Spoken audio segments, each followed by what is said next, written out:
Hello everyone, welcome to my channel. आज हम पढ़ेंगे न्यूरॉन के बारे में। अगर आप इससे पहले कि हम ये पढ़ाई शुरू करें, न्यूरॉन के बारे में पढ़ना शुरू करें, अगर आपको मेरा ये वीडियो पसंद आए तो उसे लाइक करें और सब्सक्राइब करें।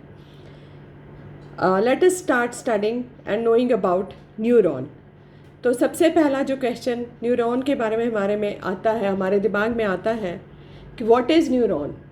तो न्यूरॉन किसे कहते हैं? A nerve cell with all its branches is called as neuron. और इसका ओरिजिन कहाँ से है? न्यूरोब्लास्ट सेल से। और ये जो है it is the structural and functional unity of nervous system. और इसे जो है सबसे बड़ा बॉडी का सेल भी माना गया है। और इसकी जो लेंथ है, जैसा कि मैंने बताया कि बहुत बड़ा सेल है, तो इसकी जो लेंथ है अबाउट 100 सेंटीमीटर्स या 1 मीटर तक भी जा सकती है। तो अब इसके बाद हम करेंगे न्यूरॉन के पार्ट्स के बारे में। तो न्यूरॉन्स के जो स्ट्रक्चर अगर हम देखें तो इसके दो पार्ट्स हमें दिखाई देते हैं। ये जो डायग्राम आपके सामने है उसमें भी आप देख सकते हैं। तो एक पार्ट तो ये है और दूसरा पार्ट ये है। तो ये जो फर्स्ट पार्ट है इसे हम साइटोन भी कहते हैं या सोमा भी कहते हैं, सेल बॉडी भी कहते हैं, पेरिकोरियन भी कहते हैं। तो इसके कई नाम हैं और इसकी जो शेप है वेरिएबल है। राउंडेड भी हो सकती है, पॉलीगोनल भी हो सकती है, ओवल भी हो सकती है या पिरामिडल भी हो सकती है। और इसका साइज़ भी वेरिएबल है। तो बहुत सारी वेरिएबिलिटी है इसमें। इसका जो साइज़ है 4 म्यूएम से 135 म्यूएम इन डायमीटर हो सकता है। अब इसके देखेंगे कि इसके अंदर क्या क्या प्रेजेंट है। जैसे कि एक टिपिकल सेल में होता है कि सेल जो है उसमें कई पार्ट्स देखे जाते हैं। तो पहला जो पार्ट है that is nucleus which we can see here. और इसके अराउंड जो है इसे हम वैसे जनरली साइटोप्लाज्म कहते हैं, पर यहाँ पर हम इसे न्यूरोप्लाज्म बोलेंगे क्योंकि ये नर्व सेल्स होने की वजह से इसको हम न्यूरोप्लाज्म कहते हैं। अब इसके बाद जो है ये न्यूक्लियस भी सिंगल है इसमें विद सिंगल न्यूक्लियोलस। और इसमें और भी बहुत सारे स्ट्रक्चर्स वी कैन सी। तो एक तो ये जो डॉटेड डॉटेड जो बने हुए हैं दीज आर कॉल्ड एज न्यूरोफाइब्रिल्स। और ये जो ग्रीन कलर के हैं ये दूसरे स्ट्रक्चर हैं जो कि बेसोफिलिक ग्रेन्यूल्स हैं और इन्हें हम नीजल्स ग्रेन्यूल्स बोलते हैं। तो ये जो है अलग अलग शेप के, वेरिंग शेप के होते हैं और जो है रफ एंडोप्लाज्मिक रेटिकुलम और राइबोसोम से मिलकर बने होते हैं। और इनका जो मेन काम है दैट इज़ प्रोटीन सिंथेसिस। और प्रोटीन सिंथेसिस में भी ये स्पेशली वो एंजाइम्स क्रिएट करते हैं जो कि ट्रांसमिटर्स के लिए, न्यूरोट्रांसमिटर्स के लिए ज़रूरी होते हैं। तो ये जो हमारा फर्स्ट पार्ट है this is the cell body of the neuron. और इसको जैसे मैंने पहले भी बताया कि इसे हम साइटोन भी बोलते हैं, पेरिकैरियन भी बोलते हैं और सोमा भी बोलते हैं। अब उसके बाद देखेंगे कि हम इसके दूसरा पार्ट कौन सा है। तो दूसरे पार्ट अगर हम देखें तो वो सेल प्रोसेसेस आएंगे। तो सेल प्रोसेसेस में हमें दो तरह के दिखते हैं। एक ये लंबा, ये जो दिख रहा है हमें, और जो दूसरे जो ये प्रोसेसेस जो कि यहाँ से निकलते हुए, सेल बॉडी से निकलते हुए दिख रहे हैं। तो ये जो सेल बॉडी से निकलते हुए प्रोसेसेस हैं इन्हें हम डेंड्राइट्स बोलते हैं, डेंड्रॉन्स भी बोलते हैं। और इनमें भी सेम स्ट्रक्चर जो है जैसे कि मैंने बताया था न्यूरोफाइब्रिल्स और Nissl granules they are present है।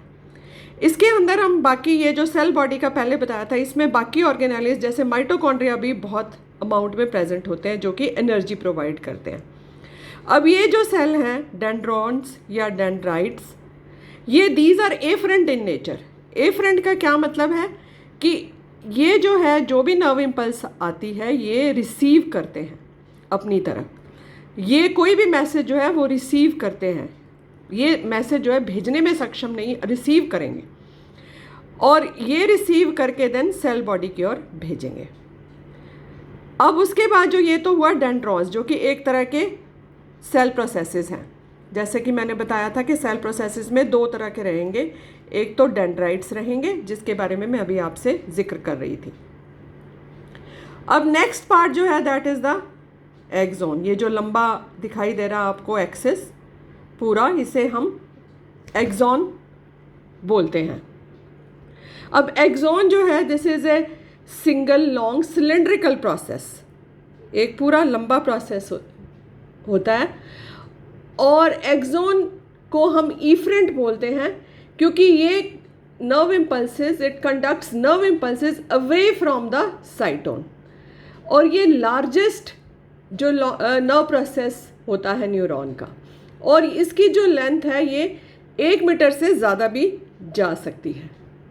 और अगर हम डायमीटर देखें इसका तो वो भी वेरिएबल है, जैसे कि 0.1 से 10 म्यूएम तक ह्यूमन बींग्स में देखा गया है इसका जो डायमीटर है। और ये अगर जाइंट स्क्विड को देखें तो उसमें 1500 म्यूएम तक भी जा सकता है।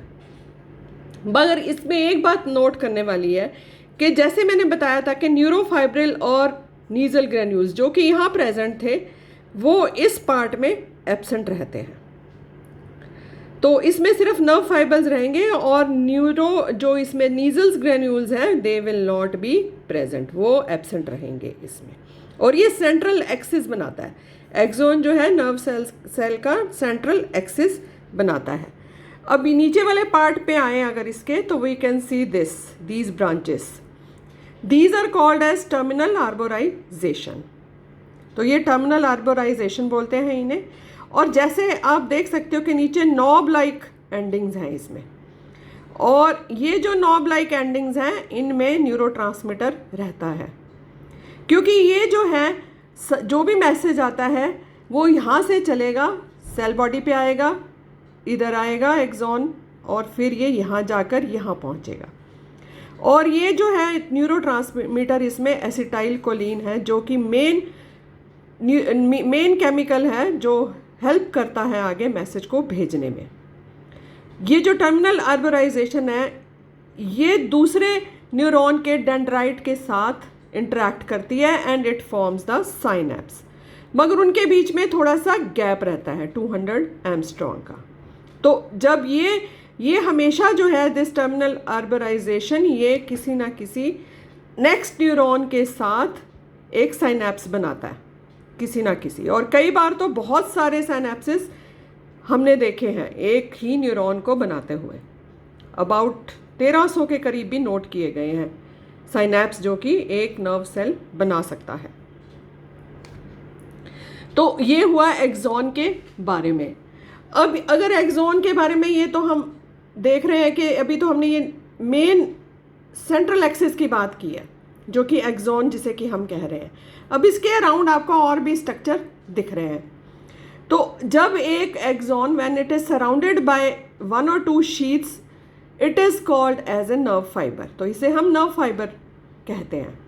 अब नर्व फाइबर जो है 2 तरह के होंगे, एक तो मेडुलेटेड और एक नॉन मेडुलेटेड। तो अब मेडुलेटेड और नॉन मेडुलेटेड में देखेंगे कि क्या डिफरेंस रहेगा। तो ये जो डायग्राम है जो कि दिखाई दे रहा है ये मेडुलेटेड नर्व फाइबर का है।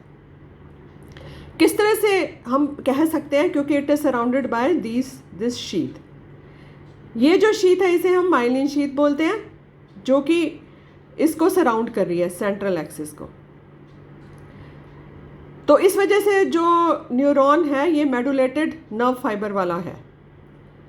अब इसमें ये जो माइलिन शीथ है it is secreted by this outer cell which we call as the Schwann cell.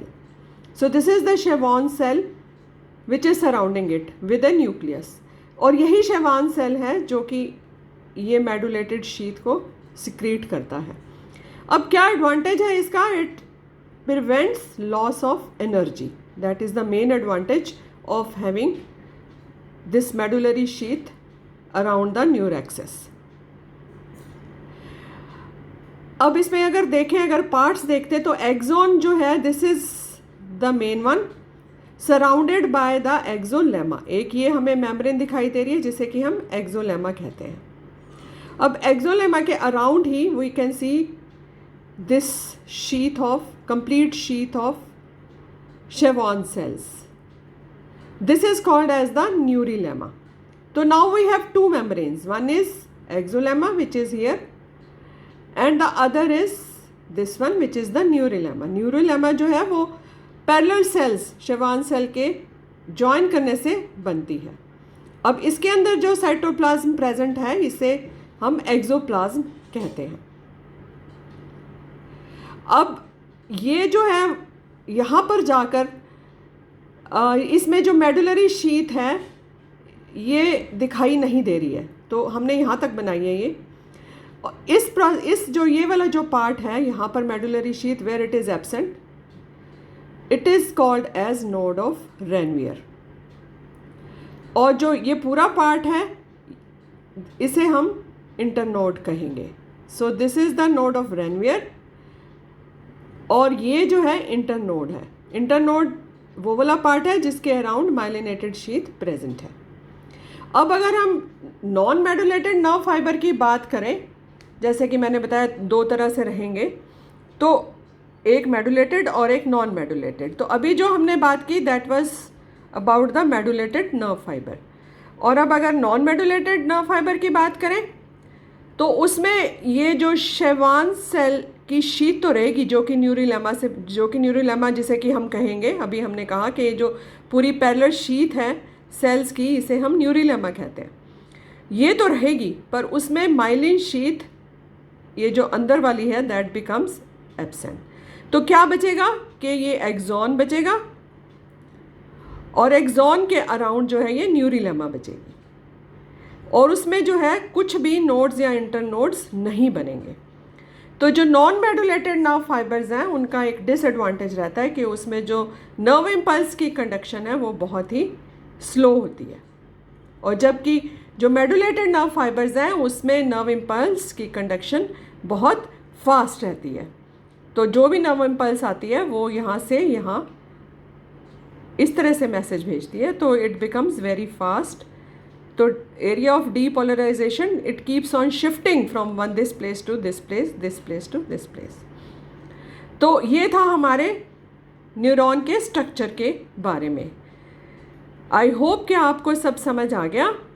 तो एक बार फिर से रिपीट करेंगे कि जो हमारे पास न्यूरॉन का स्ट्रक्चर है, न्यूरॉन किसे बोलेंगे कि with a cell body and all its processes, उसे हम न्यूरॉन बोलेंगे, जिसके दो पार्ट रहेंगे, cyton which is this part और सेल बॉडी जिसके अंदर सारे सेल के ऑर्गेनेलिज रहते हैं, और प्लस सेल प्रोसेसेस रहेंगे।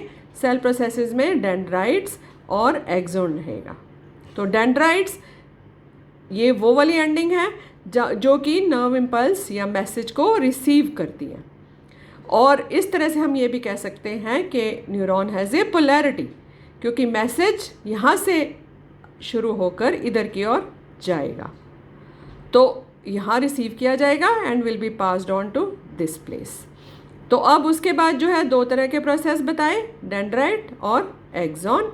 तो डेंड्राइट जिसने रिसीव किया और एक्सॉन जहाँ पर मैसेज पास ऑन हुआ, और इसने जाकर टर्मिनल आर्बोराइजेशन बनाई जिसके अंदर की ये स्वेलिंग्स थी, जिसके अंदर ये जो रहती हैं एसिटाइल कोलिन न्यूरोट्रांसमीटर रहता है जो कि बाद में एड करता है नर्व इम्पल्स को कंडक्ट करने में।